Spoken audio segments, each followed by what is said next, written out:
Wednesday evening வந்து எப்பவுமே ஒரு ரவுண்ட்ஸ் இருக்கும். எங்க ஹஸ்பண்ட் வந்து வந்த உடனே சாய் கேட்டுருவோம் ஆஃபீஸ்லேருந்து வந்த உடனே, "அப்ப வெளிய கூட்டிட்டு போங்க" அப்படின்னு சொல்லி, சரின்னு ரவுண்ட் அடிச்சிட்டு இருக்கும்போது என் ஹஸ்பண்ட் வந்து இடியாப்பமும், சிக்கன் கிரேவியும் வச்சு தரியான்னு கேட்டாங்க. சரின்னு வர வழியிலே தாசரளி மார்க்கெட்ல வந்து சிக்கன் வாங்கிட்டு வந்து கழுவி எடுத்து வச்சுட்டு, இடியாப்ப மாவும் பெசஞ்சு எடுத்து வச்சுட்டு வந்து கிரேவி பண்ண ஆரம்பிச்சுட்டேன்.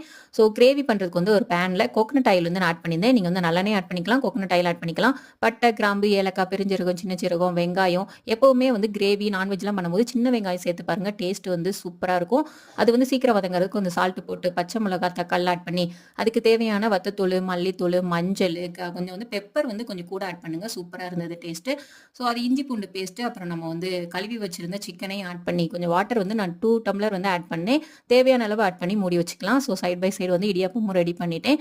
ஒரு 15 மினிட்ஸ்க்கு அப்புறம் கரம் மசாலா போட்டு, அதோட பூண்டு ஆட் பண்ணேன். பூண்ட நீங்க எண்ணெயில வதக்கி ஆட் பண்ணலாம். சூப்பரா இருக்கும். சால்ட் ஆட் பண்ணி அவ்வளோதான் 20 மினிட்ஸ்ல எங்க டின்னர் ரெடி. தேங்க்ஸ் ஃபார் வாட்சிங்.